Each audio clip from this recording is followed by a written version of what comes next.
이강인의 발렌시아 초기 생활을 아시는 분들에게 금발 꼬마 아이는 제법 유명인이 되었습니다. 그는 유럽 축구계와 멀어졌고 현재는 미국에서 대학 생활을 하는 것으로 알려졌으나 한국 팬들에겐 오랜 이강인 친구로 유명했습니다. 또 한 명의 친구는 축구계에 남아있지만 발렌시아 로컬 팬이 아니면 자세히 알기 힘든 선수입니다. 시즌 출전이 10경기 미만에 그친 여전한 유망주이기 때문입니다. 하지만 그 역시 한국 팬들에겐 이강인의 파마머리 친구로 유명합니다. 이강인은 휴가 기간 함께 자란 오랜 친구들을 만나며 여전히 자신의 발렌시아 패밀리와 우정을 이어가고 있습니다. 프로 축구 선수가 휴가를 보내는 방법은 천차만별이지만 이강인의 경우에는 유럽에서 유학하는 전형적인 한국 학생들과 흡사한 형태입니다. 인근국을 방문하며 직업과 관계없이 옛 친구들을 만나고 잠시 사회의 스트레스들의 전형적인 꿀 휴가입니다. 특히 유학 시절 최초의 친구들과의 관계는 정말 특별합니다.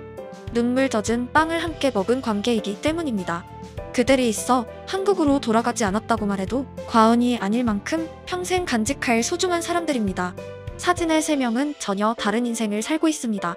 물론 출발은 같았습니다. 축구로만 판단한다면 파리에 입단한 슈퍼스타와 실패한 선수들의 조합으로 보일지도 모릅니다. 하지만 세상엔 직업, 연봉, 명성이 전부가 아닙니다. 오직 물질적인 요소만 따지는 사람들은 자신은 모르지만 진정한 친구가 없는 경우가 많습니다. 순수한 인간관계는 함께 나눈 추억이 전부입니다. 반가운 사진 한 장에 이강인이란 사람의 모든 것이 담겨있는 이유가 무엇일까요? 발렌시아는 거대한 클럽입니다. 지구 반대편에 꼬마아이를 영입한 그들의 유소년 정책 또한 세계적인 수준이고 이강인과 함께 생활한 모든 아이들은 자신의 고향에서 동마이대 최고의 재능 중 하나였던 의미가 됩니다. 하지만 발렌시아 유소년팀에 입단했다고 자동으로 프로가 되는 것은 아닙니다. 지역의 천재 7세 소년이 20세인 대학교를 다니고 있어도 놀라운 일은 아닙니다. 시간은 많은 것을 바꿔버리기 때문입니다. 프로 데뷔의 높은 문턱은 이강인과 그의 첫 이제 막 살짝 뭐라고 하지? 애들이 막 이제 텃세 불리려고 하고 그럴 때는 벌써 다 알고 그러니까 그치. 다 알았으니까 다 이제 진행하고 올라온 거니까. 거의 다 올라왔으니까 그때는 편했죠. 어렸을 때부터 봤을 때는 애들이 마인드가 어떠냐면 그냥 부모님들도 그렇고 축구하는 애들이 너무 많으니까 축구 선수 되긴 힘들다. 너무 많으니까 축구 선수 되기 힘드니까 일단 자기 아들한테 다른 것도 같이 하게 해서 그렇게 해요. 어렸을 때 갔을 때 너는 왜 다른 거 안 하냐고, 축구 실패하면 어떻게 할 거냐고. 그런데 그것도 있지만 만약 안 됐을 때 그렇죠. 거의 축구 말고 다른 것도 할 수 있게끔. 그러니까 안 된다고 거의 생각을 먹고 하는 거예요. 그러니까 애들은 애들은 그냥 즐겁게 하는 거고 부모님들은 이제 좀 힘들다. 축구 선수 되기가 진짜 힘든 것 같아요. 프로는 진짜 몇 명 못 가잖아요. 만일의 사태를 대비하는 것은 누구에게나 당연합니다. 유소년이 프로 선수에 올인하지 않는 것은 축구에서 버려졌을 때 가질 직업을 위한 준비를 위해서입니다. 실제로 준비 없이 축구계와 멀어진 아이들이 힘든 시간을 보내는 것은 여러 매체를 통해 잘 알려져 있습니다. 하지만 이강인은 축구 올인을 선택했습니다. 지금 그의 성공만 주시한다면 옳은 선택이었음에 분명하지만 모든 아이들에게 같은 선택지를 줄 순 없습니다. 이강인의 케이스는 극단적으로 희소하기 때문입니다. 그런 의미에서 영상에 두 아이가 자라서 한 명은 파리에서 뛰고 있고 다른 한 명은 바르셀로나에서 뛰며 함께 월드컵에 출전한 사실은 더욱 축구적으로 드라마에 가깝습니다. 페란 토레스와 이강인입니다. 발렌시아를 거쳐간 수많은 유소년 가운데 지금은 축구계를 떠났거나 아직도 프로에 정착하지 못한 선수들이 훨씬 더 많습니다.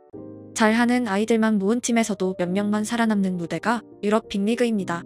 대부분의 직업에서 이 정도 압도적인 경쟁을 이겨낸 사람들은 그 자체로 추앙받고 남은 인생은 승승장구가 보장됩니다. 하지만 페란과 이강인은 동너이를 압도한 성공에도 불구하고 비판받을 때가 있습니다. 축구계의 모순입니다. 그들은 더 이상 지역의 아이들, 현재의 아이들이 아니라 역사적 아이들과 비교받고 다른 연령대의 베테랑과 비교받기도 합니다. 축구라는 무대를 지켜보는 사람들의 상당수는 무대에 오른 승리자들을 경주마 취급하며 과거의 노력과 성취는 삭제하고 오직 눈앞에 보이는 레이스로만 평가합니다. 동나이대 선수들 가운데 압도적인 질주를 펼치는 와중에도 역사상 최고 선수들의 이름을 가져와서 부족하다는 코미디를 펼치기도 합니다. 이강인은 한국 축구 역사상 가장 경이로운 커리어를 쌓아가고 있습니다. 그의 앞에서 먼저 달려간 선수들은 차범근, 박지성, 손흥민밖에 없습니다.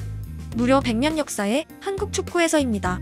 만약 이 정도 커리어의 건축가가 나타난다면 혹은 과학자가 나타난다면 그에게 비판의 목소리가 발생하긴 쉽지 않습니다. 세계적인 과학자를 과학으로 비판하는 용기를 가진 일반인이 몇 명이나 될까요? 스포츠계는 관중의 접근이 절대적인 분야이고 이는 선수 입장에서 가혹한 환경이 될 때가 있습니다. 때론 축구는 건축이나 과학만큼 전문성이 필요한 분야이고 일반인이 흉내내기도 힘든 기술이 필요한 무대이지만 눈으로 지켜보는 이들은 쉽다고 판단하곤 합니다. 과학은 세상을 바꾸지만 축구는 고작 공놀이이기 때문에 더욱 무대의 가치를 훼손하는 사람들도 있습니다. 하지만 어린이의 꿈과 노력의 직업 순위는 중요하지 않습니다. 과학자가 되고 싶은 아이와 축구 선수가 되고 싶은 아이의 최초 동기는 완전하게 동일하기 때문입니다. 과학과 축구뿐 아니라 존재하는 모든 직업에 어릴 때 꿈을 바탕으로 성장한 아이들이 종사한다면 어떤 세상이 될까요? 아쉽게도 대부분의 어른들은 꿈꿔온 직업이 아니라 부득이하게 가진 직업 혹은 학교 선생님이 정해준 전공에 맞춘 직업을 가진 경우가 더 많습니다. 정말 가기 싫은 회사의 출근날 아침과 스스로 재밌어 미치겠는 직업을 가진 사람의 아침은 다른 세상입니다. 어린이들이 이강인의 성공을 보며 나도 축구 선수가 되고 싶다 이전에 나도 하고 싶은 것을 찾고 싶다라는 감정을 품게 되길 제가 희망하는 이유입니다.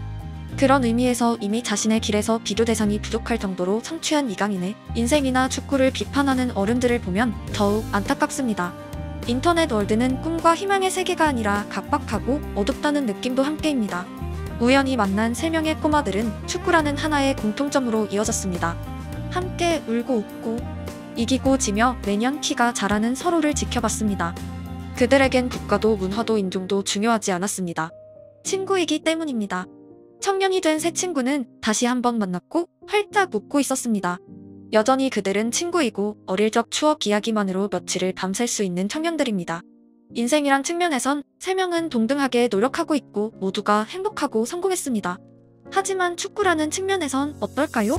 미친 듯이 좋아하는 축구, TV로 지켜보던 메시와 호날두, 동네 아이들을 압도했던 재능, 분명 3명은 모두 어린 시절 월드컵 우승을 꿈꿨던 유망주들이었습니다. 그리고 다른 2명에게 이강인은 꿈속에서 그리던 인생을 살아가고 있는 대신 이룬 친구입니다. 22살의 나이로 파리 입단, 은바페에게 어시스트를 보내는 환경, 심지어 대부분을 선발 출전하며 여전히 기대되는 다음 장까지. 이강인이 살고 있는 하루하루는 그런 인생입니다. 전 세계의 축구 소년들이 매일 밤 잠들며 소망하던 동화 같은 커리어입니다. 다음 장면에서 이강인이 더 경이로운 트로피를 쟁취해도 전혀 이상할 게 없는 현재까지의 여정입니다. 6살과 지금까지의 성장을 계산하고 22살부터 30살까지의 또 다른 발전을 고려하면 그는 무엇이든 될 수 있습니다. 사회인의 하루는 바쁩니다. 어릴 적 친구보다는 이득이 되는 사회생활의 선배들에게 시간을 투자해야 하는 경우도 있습니다. 여전히 가장 어릴 적 친구들과도 시간을 나누는 이강인을 좋아하는 이유입니다. 네이마르가 이사하는 날 집에 찾아가는 하루가 있고 은바페와 훈련장에서 장난치는 하루가 있고 발렌시아의 친구들을 만나는 하루가 있습니다.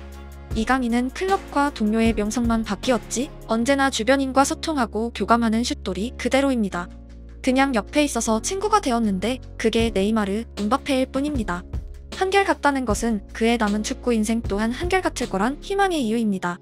유망주가 프로에 입성하고 무너지는 케이스의 대표 원인은 급격히 변한 사생활이었기 때문입니다.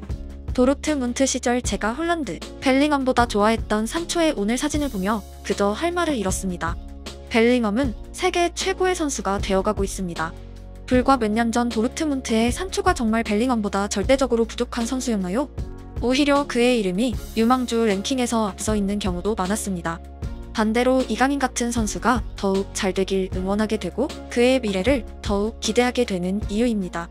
재능은 절대적이지만 노력과 자기관리는 필연적입니다. 자동으로 최고가 된 선수는 없습니다.